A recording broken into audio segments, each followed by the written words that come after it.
Ob vnetih ter bolečinah v žrelu in grlu vam pomaga Tantum Verde.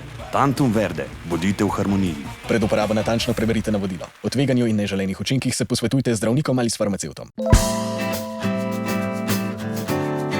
Trenutno se na infekcijski kliniki v Ljubljani zdravi 31 odraslih bolnikov na navadnih oddelkih in pa 8 bolnikov v intenzivni enoti, saj je potrebna dodatna podpora tako dihanju kot drugo podporno zdravljenje. Torej, trenutno jih imamo 39. Če pogledamo od začetka zdravljenja, je bila najmlajša bolnica, ki je bila sprejeta, stara 25 let, najstarejša tudi bolnica, kljub temu, da so moški bolj ogroženi, pa 95 let. Nekje najpogostejša oziroma starost, v katero sodi večina naših hospitaliziranih bolnikov, je nekje med 60 in 70 let. Torej, številne raziskave kažejo, da so bolj ogroženi ljudje, ki so starejši. Torej, nekje večina teh raziskav omenja tam starost nad 70 let, nad 60 let in tudi pri nas imamo dejavnik tveganja nad 60 let, saj je po podatkih statističnih približno 30% tistih, ki potrebujejo hospitalizacijo oziroma smrti ravno v tej starostni skupini. In to so tudi perspektivni ljudje, ki jih moramo zgodaj prepoznati, da ne bi prišlo do neprepoznanih hipoksij, se pravi zmanjšanega odstotka kisika v krvi. To je izjemnega pomena. Kar pa zadeva smrt, gotovo življenje gre naprej. Zavedati se moramo, da intenzivno zdravljenje, torej potreba po intubaciji, intubacija sama in potem weaning, torej odvajanje od aparata, je izjemno dolgotrajno.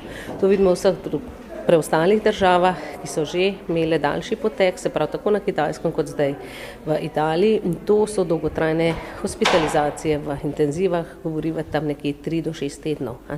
Torej, glede na to, da smo imeli prvega bolnika, ki je bil sploh sprejet na našo kliniko 5. marca, smo zdaj nekje 20 dni nazaj, še nimamo, niti ne moramo ocenjevati, kako uspešni smo pri tem zdravljenju, vsekakor zaenkrat izgleda v redu, ne moramo pa reči, da smo nekoga že iz intenzive odpustili. Tudi ni za pričakovati, da bi bilo to prezgodaj poteku te epidemije smo v Sloveniji. Imamo 10 ljudi, ki so potrjeni že negativni, se pravi smo zaključili tako spremljanje kot zdravljenje.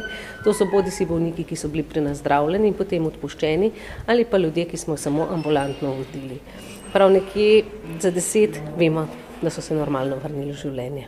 Drugače pa tudi odpustov, še zlasti na začetku je bilo nekoliko več odpustov, torej večji obrat, zato ker so bili tudi sprejeti manj prizadeti.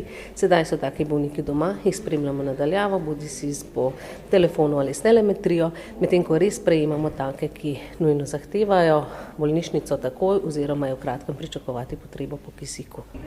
Torej obstajajo dejavniki tveganja, pri kateri smo bolj pozorni in morda imamo tudi nekoliko nižji prag za sprejem oziroma za opazovanje in spremljanje teh bolnikov na domu. Kadar ocenimo, da bolnik nujno potrebuje zdravljenje, bodisi zaradi potrebe po kisiku, zaradi težkega dihanja ali pričakovanega res težjega poteka, takega bolnika sprejmemo, sestre jih namestijo v sobe. Če gre za bolnika, običajno z isto diagnozo, jih lahko kohortno izoliramo, torej večinoma 2 v eni sobi in jim potem razložijo, izjemno dobre so, pri tem jih moram res pohvaliti, in potem pride zdravnik, ga pogleda, naredi sprejem, pogovori se, mu še dodatno da informacije, razloži, kako bo potekalo zdravljenje. Nekdo, ki je ogrožen, se pravi, ki težje diha že ob sprejemu, ga je treba čim prej stabilizirati, torej da bo človeku olajšano dihanje oziroma da se bo stanje stabiliziralo, potem pa se kasneje še s takim človekom pogovorimo. Dnevno skrbi za njega zdravnik, sestra, drugo medicinsko osebje. Kar pa zadeva preiskave, je pa gotovo, mora biti neki izhodiščni laboratorij, potem pa glede na njegove osnovne bolezni, dodatne preiskave in pa so določeni parametri, ki spremljamo, saj kažejo lahko na ugoden ali neugoden potek bolezni. Skratka, ves čas želimo biti vsaj približno korak pred potekom bolezni, da ga zgodaj zaznamo, saj tukaj zgodna intubacija oziroma zgodna prepoznava nekega tveganja za težji potek izjemno pomembna. Tako pri odločitvi glede zdravljenja, kot tudi odločitvi, kdaj bo šel taka oseba v intenzivo, kdaj bo potrebovala, da bo res za te ljudi najbolj poskrbljeno.